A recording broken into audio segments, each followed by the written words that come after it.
Hello, lovers of soul-hugging flavors.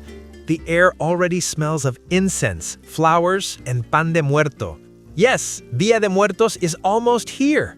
And today, I bring you something you're going to adore. A unique atole, rich in magic and tradition. Cempasúchil atole. It is a comforting drink to share, remember, and honor those who remain alive in our hearts. Here is the true star, the cempasúchil flower, or Mexican marigold. We only need the vibrant petals of 3 or 4 flowers, and that's it.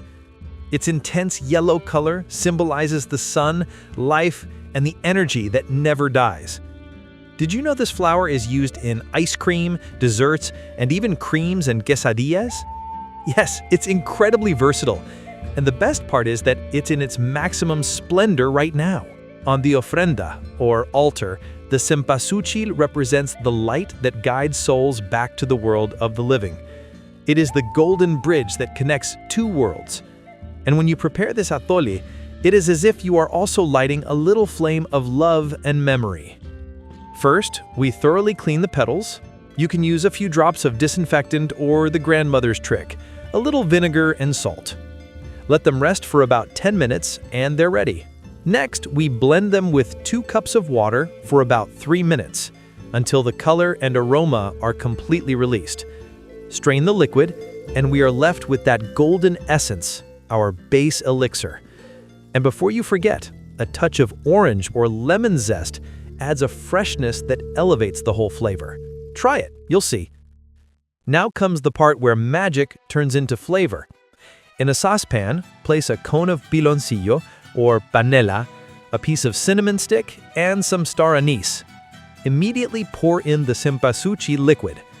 These ingredients will give it a unique character. The scent?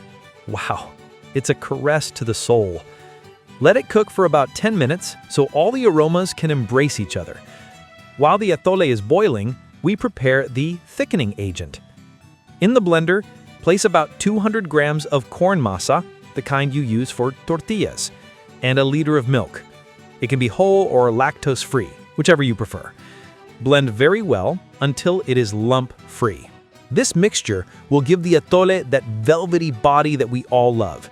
And if you don't have masa, don't worry.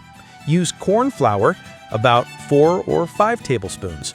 Look at that! The liquid has taken on the golden color of the cempasúchil, and the piloncillo gave it a beautiful sheen. Add the milk and masa mixture and cook for another 10 minutes, stirring constantly. Do not leave it alone. The secret to perfection is never stopping the stirring. And just like that, it's done! We have our cempasúchil atole, thick, fragrant, and full of tradition. Every sip is history, memory, and love. Its flavor is unique, floral, soft, sweet, and comforting. Atole is a Mexican drink present all year, but on Dia de Muertos, it is often placed as part of the ofrenda. Corn, a main ingredient in atole, symbolizes the connection to our ancestors and the fertility of the earth. It's time to taste it. Truly, its flavor is unique and special. Now, let's dunk it with a good piece of pan de muerto. I filled mine with cajeta de muertos, or sweet potato cajeta, and I swear it's a delight. A beautiful treat you must try at home. Let's dip it in our atole. Wonderful. Wow. Thank you for joining me in this recipe that celebrates life and memory. If you liked it, share it with the people you love most. Let's keep cooking together, celebrating our roots, and filling the kitchen with tradition. See you soon, here at Guthy's Kitchen. Enjoy your meal.